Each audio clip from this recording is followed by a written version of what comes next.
하나님의 말씀 같이 보겠습니다. 오늘 본문은 사사기 13장 5절 말씀입니다. 보라, 내가 임신하여 아들을 낳으리니 그의 머리 위에 삭도를 대지 말라. 이 아이는 태에서 나옴으로부터 하나님께 바쳐진 나실인이 됨이라. 그가 블레셋 사람의 손에서 이스라엘을 구원하기 시작하리라 하시니. 아멘. 한 주간 잘 지내셨나요? 요즘 날이 너무 덥고 또 습하기도 하고 요즘 들어서 밖에 잘 나가지도 못하기 때문에 저만 그런지 모르겠는데 점점 힘이 부족해지는 그런 느낌입니다. 이렇게 힘이 부족해질 때마다 또 이렇게 힘이 필요하다 느껴질 때마다 힘하면 떠오르는 한 사람이 있는데요. 그 사람이 바로 오늘 주인공 삼손입니다. 우리가 이제 익히 힘이 강한 사사 삼손으로 알고 있는데요. 너무나 유명하고 또 영화로도 나오기도 했고 심지어 교회 다니지 않았던 사람들도 이 삼손 하면은 대체적으로 알고 있는 그런 분위기일 정도로 참 유명한 사람입니다. 그런데 이 삼손이 기록되어 있는 이 사사기라는 성경은 참 재밌는 성경이에요. 어떻게 보면은 일종의 이제 풍자 문학이라고 할 수도 있는 그런 막 블랙 코미디라던가 혹은 아이러니를 통한 픽곡이라던가 이런 양식이 굉장히 많이 드러나는 흥미로운 성경입니다. 오죽하면 사사기 다음에 등장하는 룻기에서는 시작을 그때 사사들이 치리하고 있었다라고 시작을 하는데 이 부분이 이스라엘의 암흑기였다를 의미하는 문장이라고 해석하는 경우도 있다고 하더라고요. 그 정도로 이 사사기라고 하면은 뭔가 어둡고 암울하고 계속해서 악행이 반복되는 그런 걸 자꾸 강조하는 그런 성경입니다. 몇 가지만 좀 살펴보면은 지난주도 이제 얘기했었던 기드온이 이제 전쟁이 끝나고 우리의 왕은 여호와 한 분이시다라고 해놓고 그 다음에 바로 이제 스스로 왕조와 비슷한 그런 것을 만들려고 하기도 했고요. 이제 불량배 출신이었던 입다가 하나님이 세우지도 않았는데 사사가 돼가지고 막 민족들을 구원했고, 근데 정작 집으로 돌아왔는데 자기가 한 맹세 때문에 딸을 바쳐야만 하는 그런 웃지 못할 이야기가 벌어지기도 하고요. 애초에 사사기 자체가 시작을 이방인들과의 전쟁으로 시작했는데 끝마칠 때 베냐민 지파와 내전을 하면서 끝납니다.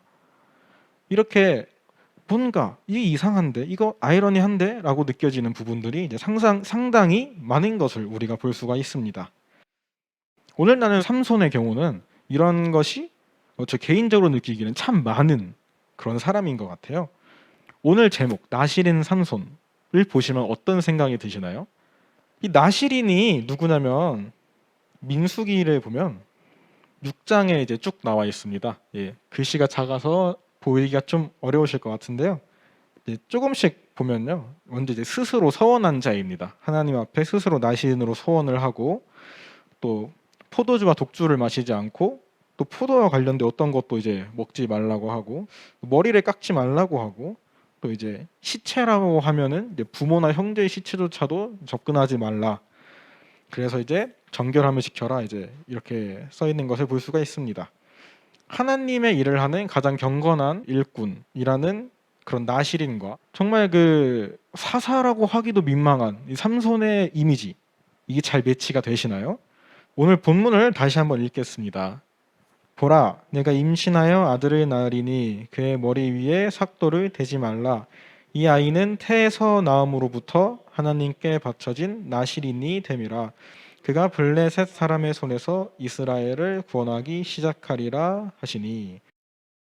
이 본문을 보면 사실 삼손을 잘 알고 있는 사람들은 뭔가 이거 이상한데? 라는 것을 느낄 수가 있습니다. 우선은 이 삼손이 이스라엘을 구원하기 시작하리라 라고 이제 나타나 있는데, 사실 삼손의 이야기를 알고 있는 사람들은 이스라엘의 구원과 삼손이 대체 어떤 관계가 있는지 의문을 표하기가 쉽고요. 하나님께 바쳐진 인물이라고 하기에 그의 부모의 믿음과 별개로 이 삼손 개인은 굉장히 믿음이 없는 행보를 좀 많이 보이기도 합니다. 이런 삼손이 나실인이라니, 어떻게 삼손이 나실인이 될 수 있을까요? 애초에 나실인은 하나님께 스스로를 드려는 자인데 이 삼손은 스스로 서원을 한 것도 아닙니다. 그냥 하나님의 사자가 내려와서 이 아이는 나실인이 될 거다, 그러니까 부모에게 몸가짐을 잘 하라고 하는 그런 모습을 볼 수가 있어요. 일단은 가장 중요한 하나님 제가 나시린으로 섬기겠습니다라고 했던 서원조차 없던 삼손. 비록 부모의 그런 교육이 있었는지는 모르겠지만 머리는 깎지 않았어요. 머리는 깎지 않았지만 우리 이 본문 뒤쪽을 보면 사자가 나옵니다. 이 삼손이 사자를 죽여버려요. 나시린은 시체를 가까이 하면 안 됩니다. 동물이든 사람이든 시체를 가까이 하면 안 되는데 스스로 이 사자를 찢어 죽여버리는 거예요. 심지어 이제 갔다가 올라올 때 보니까 사자 시체 속에 그럼 꿀이 들어가 있는데 이 꿀을 떠가지고 먹고 심지어 그 꿀을 부모에게 갖다 주는 경건해야 하는 그런 거룩해야 하는 나신으로는 절대 생각할 수도 없는 그런 짓들을 벌이기 시작합니다. 이 삼손의 이미지 너무나도 충격적이고 또 한번 나시린이라는 그런 걸 배우고 나서 보면은 야 이게 나시린인가 혹은 이게 하나님의 사사가 맞나 싶을 정도로 시작부터 충격적인 모습들을 보여줍니다. 이런 이유에서인지 이제 어떤 주석을 보니까 신학자가 삼손의 망나니 사사다라고 소개하기도 했더라고요. 그런데 재밌는 부분은 이런 망나니 사사, 삼손의 출생은 성경에서 엄청난 인물이 태어나는 것처럼 묘사한다는 것입니다. 우리 본문의 뒤쪽을 보면 이제 임신하지 못했던 여자에게 주의 사자가 찾아와서 아이를 가질 것을 예고를 하죠. 그 나시린이 될 것을 예고를 합니다.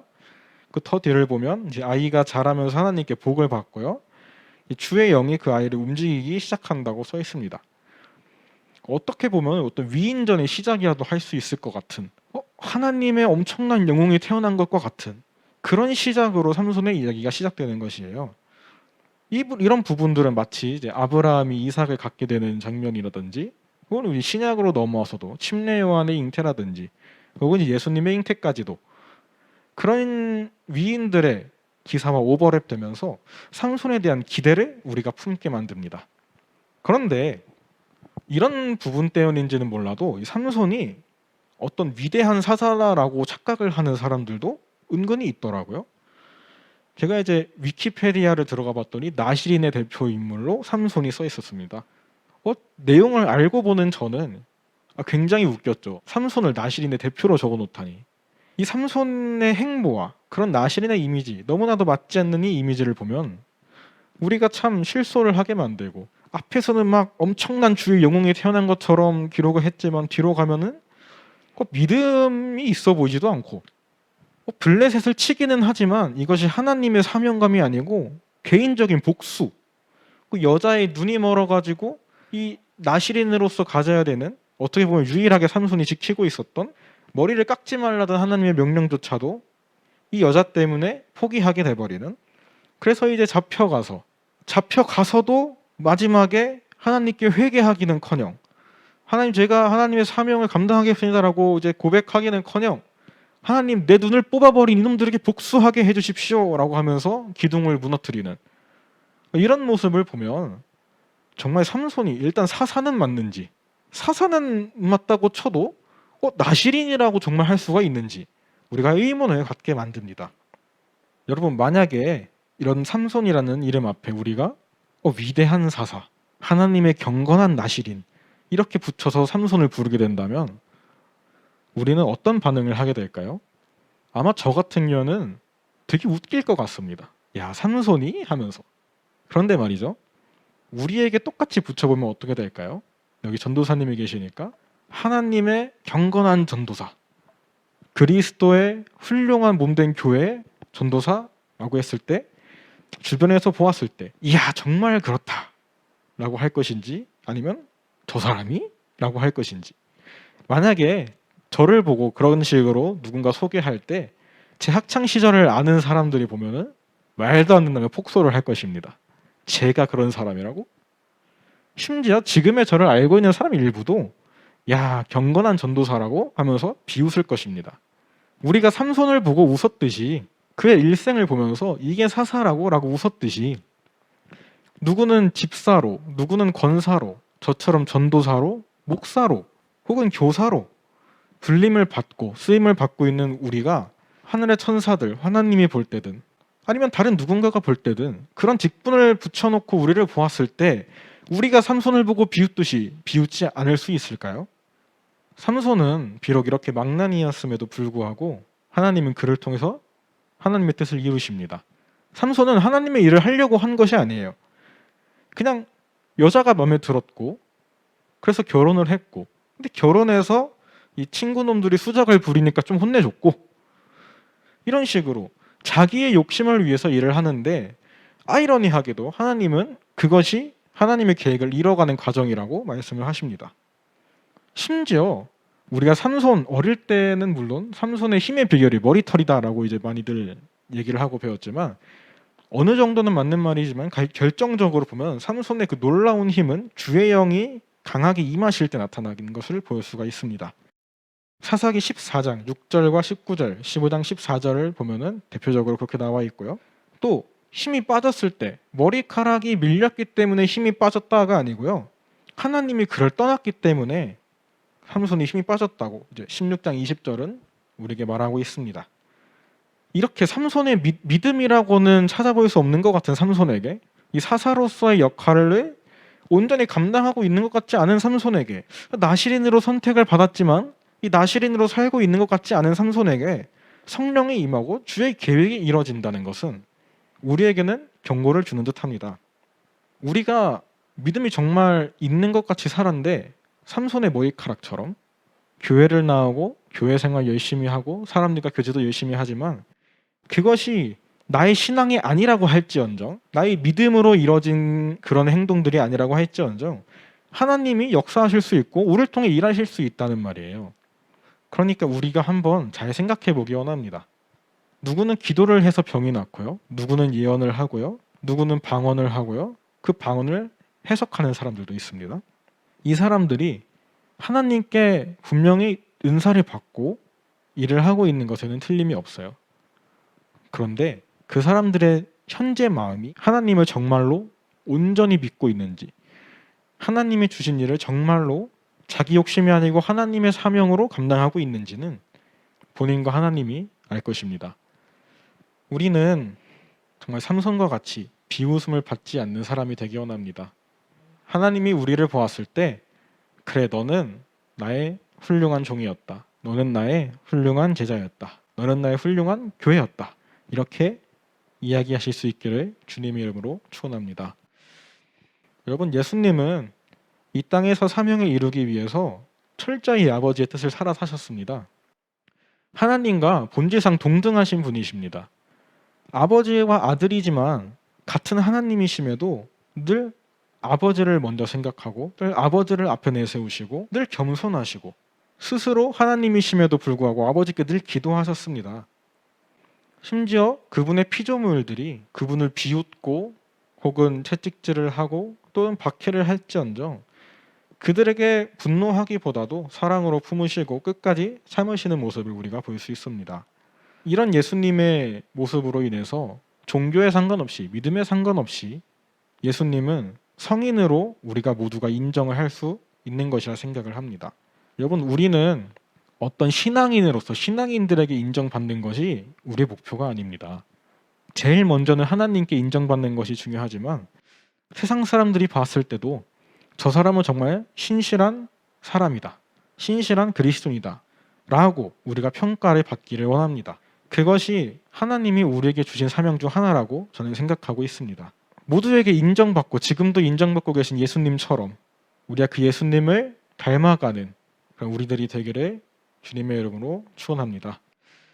요즘 코로나로 많이 어렵습니다. 거리두기 단계가 4단계까지 올라왔고요. 예배가 정말 어려워지고 눈치 보이는 일이 되고 있고 막 민폐 소리를 듣고 있기도 합니다. 이런 가운데 우리가 어떻게 우리의 믿음을 지키고 신앙을 지키고 우리의 신앙의 형태를 지킬 수 있을까요? 신앙의 형태뿐 아니라 우리의 믿음과 마음을 정말 하나님을 온전히 믿을 수 있게 어떻게 우리가 지킬 수 있을까요? 함께 기도하시겠습니다. 하나님, 우리는 주님을 믿는 사람으로 살고 있습니까? 그저 믿는 사람의 형태를 우리가 따라하고 있을 뿐인 것은 아닌지 돌아봅니다. 우리가 삼손이 나실인이자 사사라는 것을 비웃었던 것처럼 누군가도 우리가 하나님을 믿는 자요 그리스도의 교회라는 것을 비웃게 되지는 않을까 두렵습니다. 교회에 나오고 예배를 드리고 모임을 참석하고 우리의 원하는 것을 기도했던 그동안의 우리의 모습이 우리의 신앙생활이라고 착각하고 있었을지도 모르겠습니다. 코로나로 인해서 그동안의 형태와 다른 모습으로 우리는 신앙생활을 계속하게 되었지만 그러면서 진짜로 신앙생활을 하는 것이 무엇인지 고민해 보고 있습니다. 우리가 껍데기뿐인 그리스도인이었다면 이 시간에 회개합니다. 주님 용서해 주시고 우리가 진정한 그리스도인으로 신실한 주의 종으로 살아갈 수 있도록 도와주시옵소서. 우리가 신실한 그리스도인이라고 불릴 때에 하나님이 마땅히 그렇다고 인정해 주시는 사람이 될 수 있기를 원합니다. 우리의 인생과 모든 삶 가운데서 우리의 마음을 붙잡아 주시고 우리가 넘어지거나 지치거나 현실에 안주하려 할 때에 우리를 이끌고 주의 길로 인도하여 주시옵소서. 우리를 위해 스스로 본이 되사 먼저 섬기시고 우리를 따라오라고 하시고 지금 이 시간에도 우리가 닮아가기 원하는 예수님의 이름으로 기도드립니다. 아멘.